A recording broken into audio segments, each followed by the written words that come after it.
Buenas tardes de nuevo. Vamos a comenzar la segunda parte de esta sesión, de las sesiones, las dos sesiones que componen esta tarde, y lo vamos a hacer en primer lugar, con conocer estas competencias interpersonales y cómo podemos desarrollarlas en el alumnado universitario, y por otro lado, vamos a trabajar y ver las competencias comunicativas. Hoy en día sabemos que es muy importante las relaciones sociales y, por tanto, desde la escuela y a través de todas las etapas educativas se deben desarrollar en el alumnado estas competencias interpersonales. ¿A qué nos referimos con estas competencias interpersonales? A la competencia social, la autonomía, la habilidad comunicativa, es decir, todas las habilidades o capacidades que nos sirvan para comprender a las personas que nos rodean. Tradicionalmente, la escuela se centraba en el ámbito cognitivo solamente, olvidándose de una dimensión muy importante como es la socioafectiva y la emocional del alumnado, que está muy relacionada con el desarrollo de estas competencias interpersonales. La necesidad de una educación afectivo-emocional se justifica teniendo en base unos principios. La finalidad de la educación es el desarrollo integral del alumnado. En este desarrollo se debe involucrar el desarrollo emocional, afectivo y social. La educación se caracteriza fundamentalmente por ese tipo de relaciones interpersonales y tenemos que tener en cuenta que también como necesidad observamos elevados índices de fracaso escolar, fatiga, estrés y abandono escolar. Por tanto, hay que trabajar desde las aulas valores como la empatía y el respeto para conseguir ese desarrollo integral de los estudiantes. Una de las maneras de desarrollar esta competencia es mediante la creación de grupos y redes formales e informales. ¿Qué es esto de crear grupos y redes formales e informales? Si hiciésemos el símil del aula con una red de comunicación, la dividiríamos de dos maneras. Por un lado, las redes formales y por otro lado, las redes informales. ¿Dónde está la interacción? Está claro que en las redes informales, puesto que es lo que verifica el intercambio de información no oficial en el aula y hace al alumnado más partícipe. Por tanto, crear este tipo de redes favorece el desarrollo de habilidades sociales y hace al alumnado partícipe de este tipo de comunicación. Otra de las maneras de desarrollar esta competencia es la cohesión grupal, es decir, crear en las aulas grupos de dos maneras. ¿Cómo pueden ser estos grupos? Bien homogéneos o bien heterogéneos. Homogéneos en función de ritmos, capacidades y estilo de aprendizaje similares y heterogéneos grupos con alumnado con diversas capacidades. Esto es lo ideal, es decir, crear grupos heterogéneos, crear grupos donde la diversidad enriquezca a ellos mismos y a sus compañeros. Por tanto, tenemos que crear grupos heterogéneos con los estudiantes utilizando variables como la resolución de problemas, el liderazgo, habilidades sociales, entre otras. En la actualidad, las aulas se caracterizan por la neurodiversidad existente en las mismas. ¿Qué queremos decir con esto? Que queremos que se vea como la diversidad como una ventaja de enriquecimiento para el alumnado. La elección de incluir a un alumno en un grupo o en otro de trabajo debe ser un procedimiento premeditado y no ocurrir de manera aleatoria. Es decir, para que un grupo heterogéneo funcione, deben de tener en cuenta capacidades cognitivas del alumnado, cultura, relaciones, destrezas sociales, rendimiento académico, comportamiento, entre otras capacidades. Otra de las vías para desarrollar estas habilidades interpersonales es la creación de canales de comunicación en el aula. Es decir, todas las interacciones, por pequeñas que sean, forman parte de ese desarrollo de las competencias sociales y para ello se necesita buena comunicación. Para que sea óptimo estos canales de comunicación se necesita que las relaciones estén basadas en unos principios fundamentales y en unas normas sociales. Todo el alumnado se quiere sentir bien integrado tanto personal como socialmente, ya que muchas veces la aceptación de los alumnos, de los estudiantes, tienen mucho que ver con la aceptación que los demás tengan en los diferentes grupos a los que pertenezcan. Según Canale, la comunicación se divide en 3 tipos. Intrapersonal, es decir, el diálogo que una persona tiene con ella misma, es sin interacción social. Interpersonal, que son aquellas situaciones comunicativas en las que al menos hay 2 personas. Y por último, la grupal, es decir, la interacción general, por ejemplo, del docente al resto de la clase o de un alumno hacia el resto de la clase.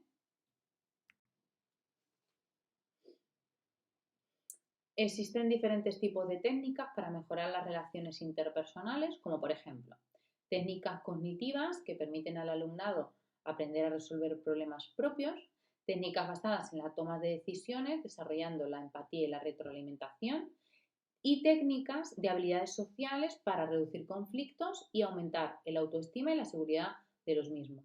Por último, para que los canales de comunicación sean adecuados y las relaciones se consoliden, es fundamental, según Fernández, que tengamos en cuenta unos ítems muy importantes: sinceridad, equidad, fidelidad, generosidad, alegría, simplicidad, confianza, amor, fortaleza y flexibilidad. A continuación vamos a ver un vídeo sobre el aprendizaje cooperativo, puesto que es la metodología fundamental para desarrollar esta competencia interpersonal.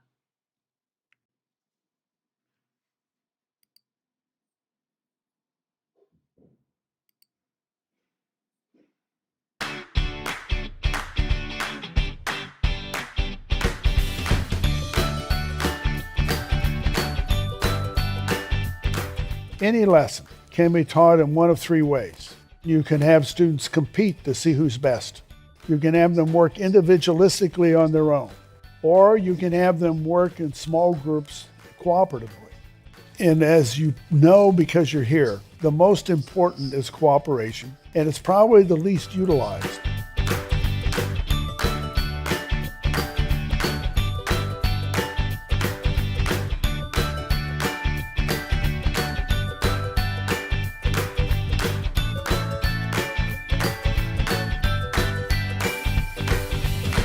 If a colleague ever comes to you and says, well, I did groups once, cooperative groups once, and one student did all the work and the other 2 talked about football, but it's not a cooperative group. There's no interdependence. There's no accountability. Social skills aren't being taught. They aren't processing why they aren't working together effectively. This is the defining aspect. It's also your toolkit for fixing groups that aren't working. And the purpose of a cooperative learning group is to make each member a stronger individual in his or her own right. What students can do today in a group, they can do alone tomorrow. And that's an underlying philosophy of cooperative learning. You learn in a group, then you perform it alone.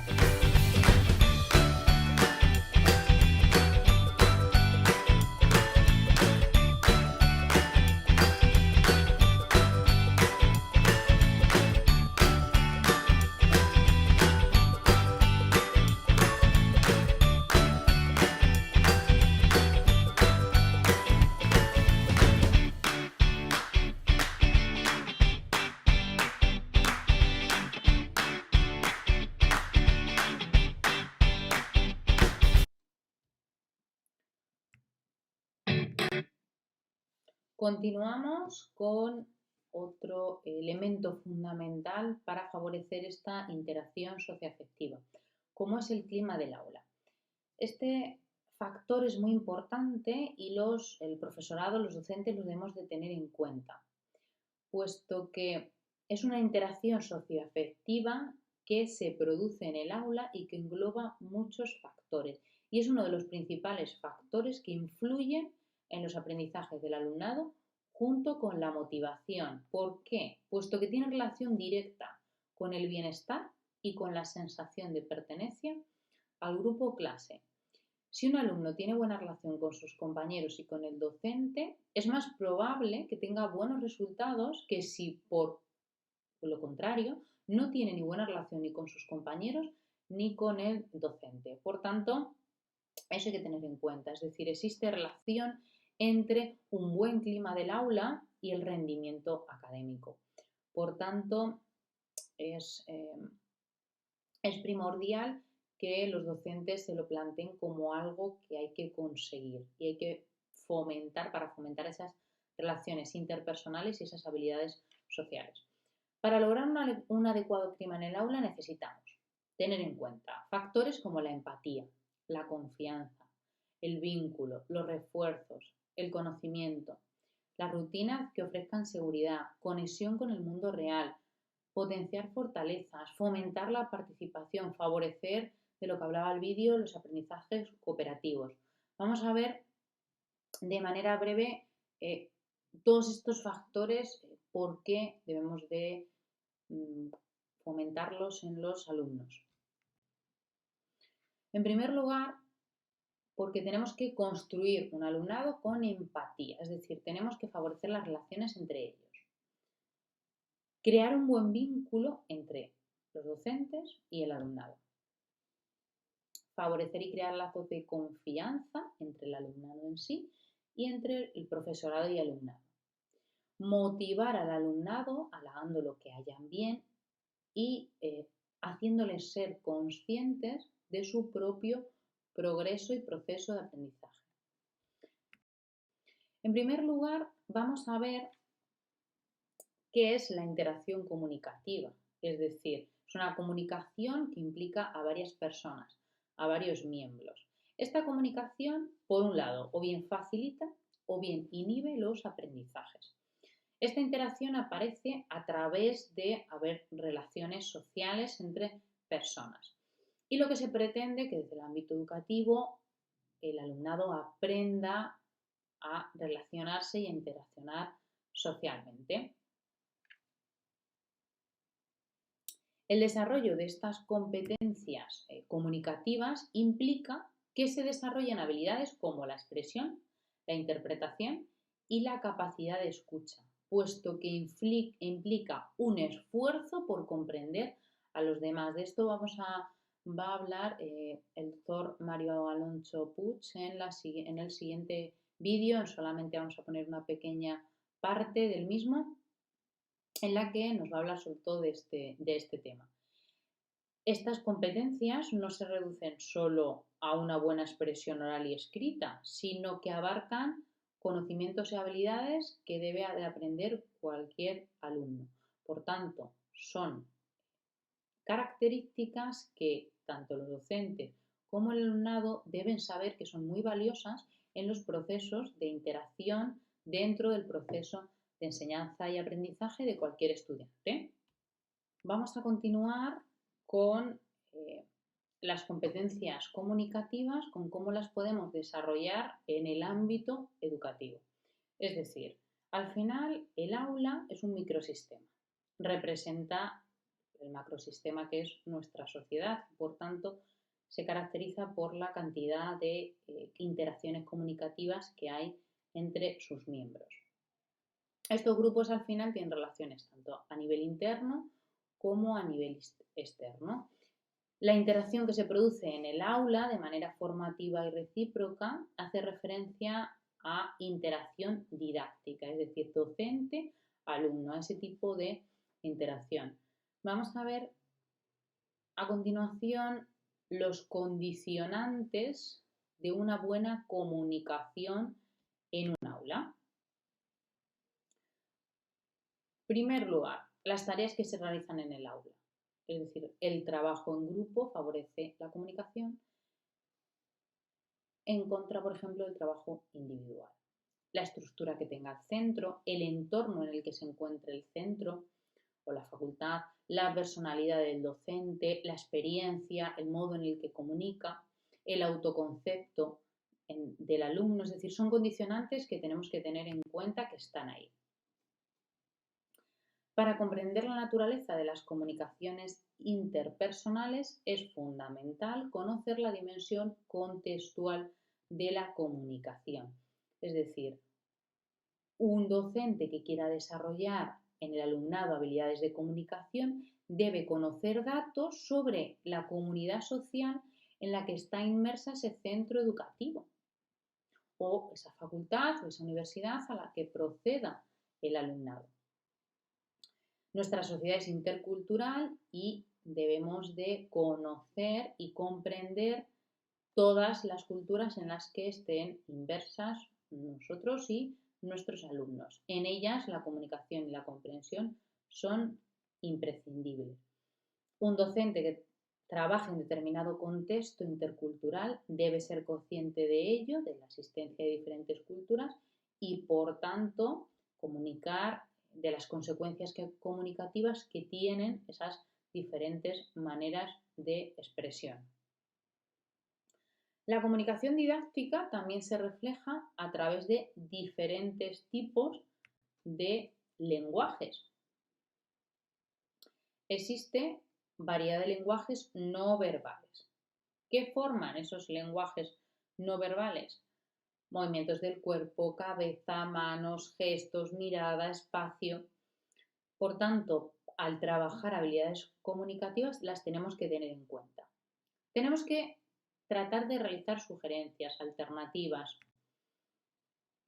ofrecer materiales y otras fuentes de comunicación, establecer acuerdos con el alumnado, mantener una mayor comunicación visual teniendo en cuenta las ideas de los alumnos, proporcionarles mayores explicaciones utilizando un lenguaje más accesible.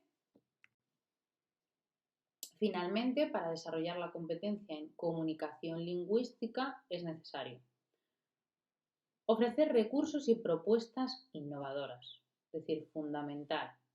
Incentivar el trabajo en equipo, como hemos comentado anteriormente, es fundamental para interaccionar y para fomentar habilidades de comunicación, fomentar el uso de las nuevas tecnologías, de las tecnologías de la información y la comunicación y favorecer el intercambio lector, puesto que la lectura beneficia las habilidades comunicativas. A continuación vamos a ver un breve vídeo sobre habilidades de comunicación. ¿Cuál es el papel de un líder? O sea, el papel de un líder no es decir a la gente lo que tiene que hacer y verificar que está hecho en tiempo y forma adecuado. O sea, el papel de un líder es el de influir, es el de inspirar, es el de transmitir, es el de contagiar, es el de ilusionar, es el de motivar, es el de ayudar. Y eso tiene que ver con lo que transmites como persona. Cuando influyes a los demás, todos tenemos dos tipos de comportamiento. Todos tenemos un comportamiento que se llama comportamiento normativo. Normativo es pues, lo que hay que hacer para no tener problemas. O sea, normativo es pues, que a clase pues, no se viene con chanclas. Normativo es pues, que el conductor de autobuses tiene que parar en las paradas establecidas. Eso es normativo y si no paras en las paradas que te tocan, pues tendrás un problema como conductor de autobús. Y normativo para mis hijos es llevar el plato desde la mesa hasta la cocina. Eso es normativo. Si no lo haces, tendrás un problema. Y luego todos tenemos un comportamiento que se llama espontáneo. Y espontáneo es lo que haces porque te da la gana. Si cuando un conductor de autobús entre dos paradas ve que hay una persona que se ha perdido la parada anterior y está corriendo y decide frenar para esperarla, eso no es normativo, eso es espontáneo. Lo hace porque el conductor le da la gana. Entonces, lo que hay que conseguir cuando uno es líder es que las personas den el normativo y den también el espontáneo. Al final, el trabajo de un líder es sacar lo mejor que llevan las personas. La esencia es, para ser buen líder, tener pasión por ayudar. Cuando tú tienes pasión por ayudar a los demás, aquí tienes el primer requisito para ser un buen líder. Hay una regla que se llama la regla de oro, que la hemos oído 1000 veces, pero que es la esencia. Trata a los demás como te gustaría que te trataran a ti. Es así de simple. Lo hemos oído muchas veces, pero es que es la verdad. Trata a los demás como te gustaría que te trataran a ti. ¿Y eso qué implica? Si hiciéramos la lista de cuáles son las habilidades para comunicarse mejor con los demás. Sonríe. Sonríe, es muy importante, ¿eh? Tú ves una cara rancia. Sonríe, pon cara fácil. Hay gente que nació con cara fácil, hay gente que no. Pues habrá que hacer un esfuerzo. Sonríe. Nos gusta ver personas agradables, personas que sonrían. Nos gusta mucho. Sé honesto.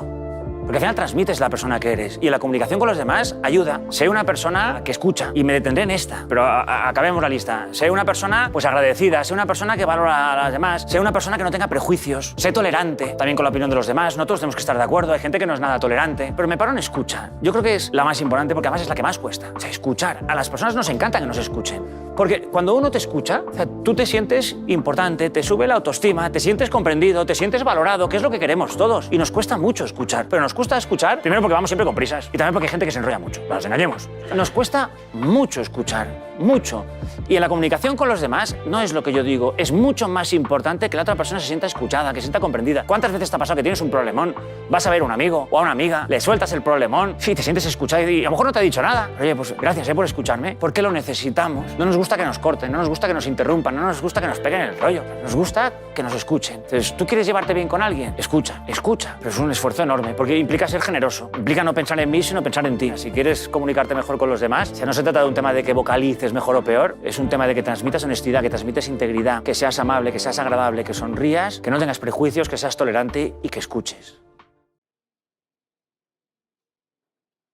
Para continuar ya con la última parte de este tema del desarrollo de competencias comunicativas, en la era de la información en la que nos encontramos ya hemos destacado que las habilidades comunicativas juegan un papel fundamental para enfrentarse a todo tipo de desafíos, tanto educativos como sociales. Es decir, coexistir con los seres humanos, con los demás, requiere de una buena comunicación eficaz. Por tanto, estas competencias comunicativas son saberes, actitudes, habilidades y capacidades que pueden aprenderse y que pueden desarrollarse, y como profesores debemos de transmitirlo y fomentarlo en las aulas. Por tanto, podemos hacer ese breve síntesis de que estas competencias comunicativas son aptitudes para comunicarlos de manera adecuada.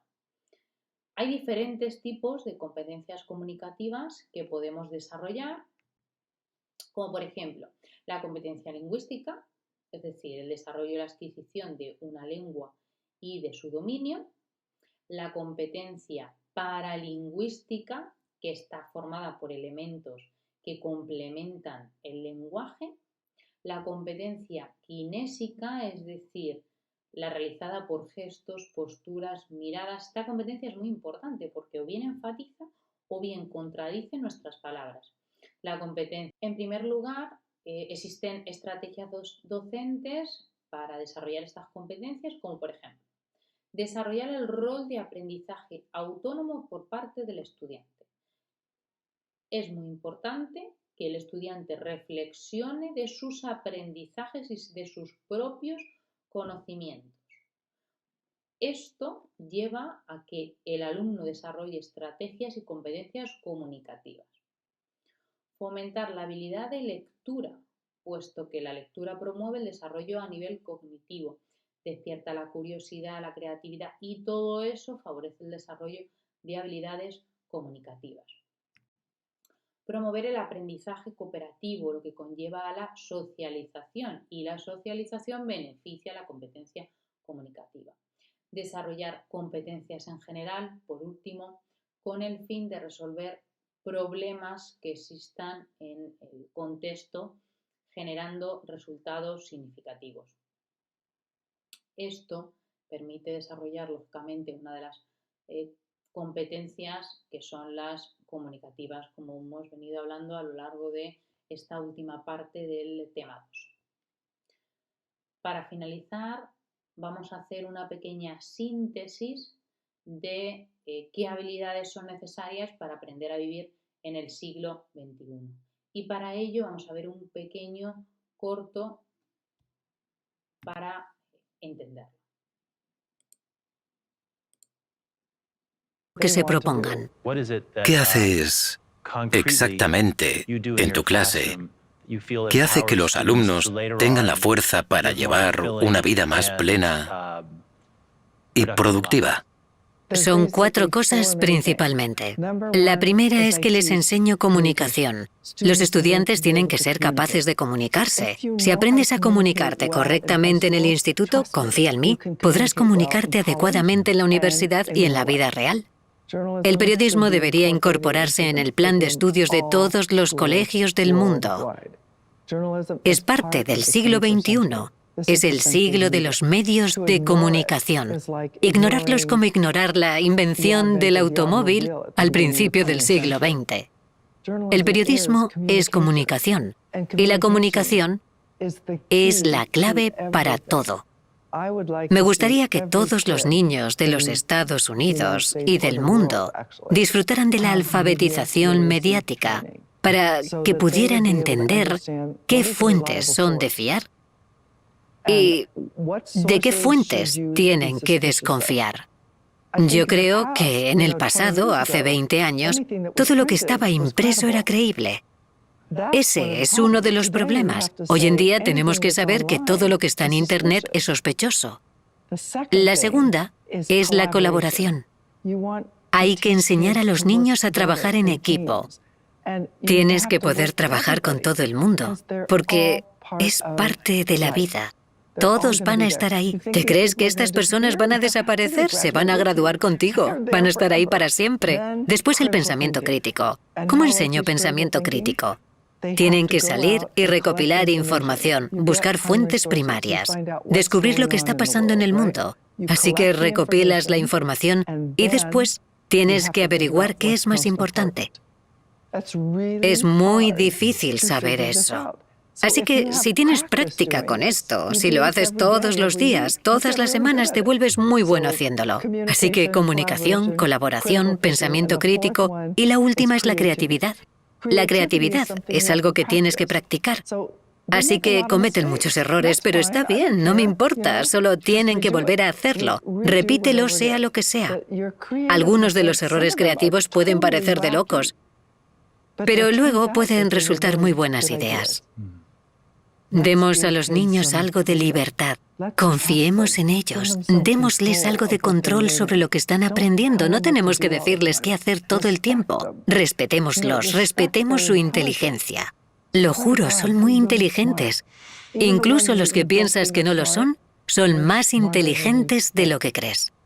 Yo confío en mis alumnos. Confío en que ellos saben lo que hacen.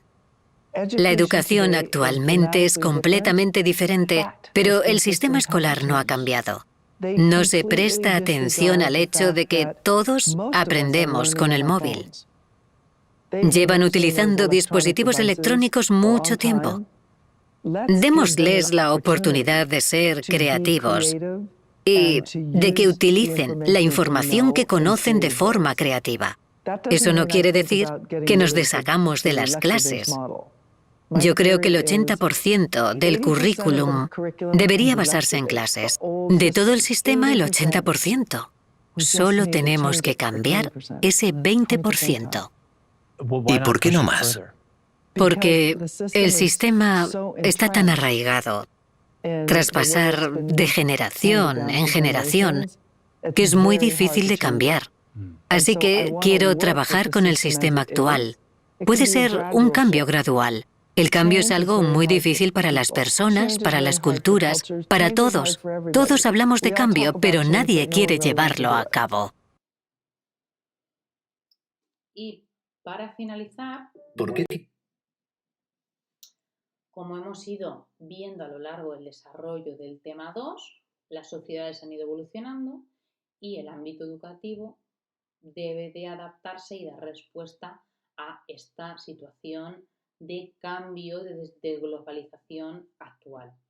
Esta respuesta ha venido canalizándose a través de esta enseñanza por competencias, entre las que destacan las competencias que hemos ido trabajando a lo largo del tema, que ya están implantadas en sistemas internacionales y que poco a poco las vamos desarrollando en la mayoría de los países, puesto que el éxito social y laboral viene determinado por el desarrollo de competencias, entre las que destacan las que hemos trabajado, las personales, las interpersonales y las comunicativas del alumnado. las cuales deben ser promocionadas en las aulas desde edades tempranas y seguir continuándose y desarrollándose a lo largo de todas las etapas educativas. Desarrollar estas competencias implica que en un futuro se colabora de manera ágil con otras personas, que sean personas que tengan empatía, motivación, habilidades de comunicación. Por tanto, para desarrollar todas estas competencias debemos de trabajar metodologías de carácter innovador, puesto que hay estudios que indican que estas metodologías benefician el desarrollo de estas competencias en el alumnado. Como hemos visto a lo largo del tema, vamos a destacar algunas de ellas: el aprendizaje basado en proyectos, el aprendizaje basado en problemas, aprendizaje basado en retos, aprendizaje servicio, aprendizaje cooperativo, aprendizaje por descubrimiento, design thinking y flip classroom, que apuestan por que el alumnado esté en el centro del proceso de enseñanza y aprendizaje y el profesorado seamos guía de ese proceso de enseñanza y aprendizaje. No están todas las metodologías incluidas aquí, sino simplemente alguna de ellas. Estas metodologías, junto con estrategias que hemos visto a lo largo del tema, se configuran adecuadas para desarrollar estas características personales, interpersonales y comunicativas del alumnado de nuestra sociedad. Con esto finalizamos la parte del desarrollo del tema. Muchas gracias por su atención y si tenéis alguna pregunta me podéis escribir un correo al correo que aparece, o como os he comentado en la primera parte de la sesión, también podéis escribir en consultas específicas del tema 2 si tenéis alguna consulta concreta de este tema. Que es la que os he planteado al inicio, al finalizar la primera sesión, lo que vamos a hacer ahora es continuarla hasta la finalización de esta clase. Por tanto, la continuamos y cualquier duda estamos en contacto para resolverla.